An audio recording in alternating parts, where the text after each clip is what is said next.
Welcome to Ammu collection. మన అమ్ము కలెక్షన్లో ఈరోజు వచ్చేసి బ్లౌజ్ పీసెస్ అయితే చూపెట్టబోతున్నాను. చూడండి ఫ్రెండ్స్, ఇది ఆర్గంజా ఫ్యాబ్రిక్.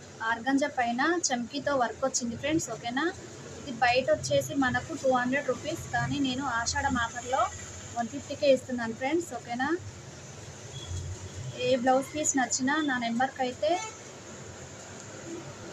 మెసేజ్ చేయండి ఫ్రెండ్స్. ఓకేనా, నా వాట్సాప్ నెంబర్కి అయితే స్క్రీన్ షాట్ తీసి మెసేజ్ పెట్టండి. మన షాప్ వచ్చేసి పద్మనగర్ ఫేస్ 1 మిడ్రస్ ఖాన్ టెంపుల్కి వెళ్ళే రోడ్లోనే రమ్య లేడీస్ టైలర్ అని ఉంటుంది ఫ్రెండ్స్. ఓకేనా, గూగుల్లో సెర్చ్ చేసినట్లయితే IDPL Padmanagar phase 1 Ramya ladies tailor అని కొట్టండి, షాప్ అయితే వస్తుంది. ఇక్కడ ఉన్న వాళ్ళు ఎవరైనా సరే విజిట్ చేయొచ్చు ఫ్రెండ్స్. ఓకేనా, కలర్ కాంబినేషన్ అయితే చాలా బాగున్నాయి. నేను పూర్తిగా అయితే నా అడ్రస్ మొత్తం కింద ఇస్తాను. ఏ కలర్ నచ్చినా స్క్రీన్ షాట్ తీసి నా నెంబర్కి అయితే వాట్సాప్ చేయండి ఫ్రెండ్స్. ఓకేనా, బాయ్ మరి.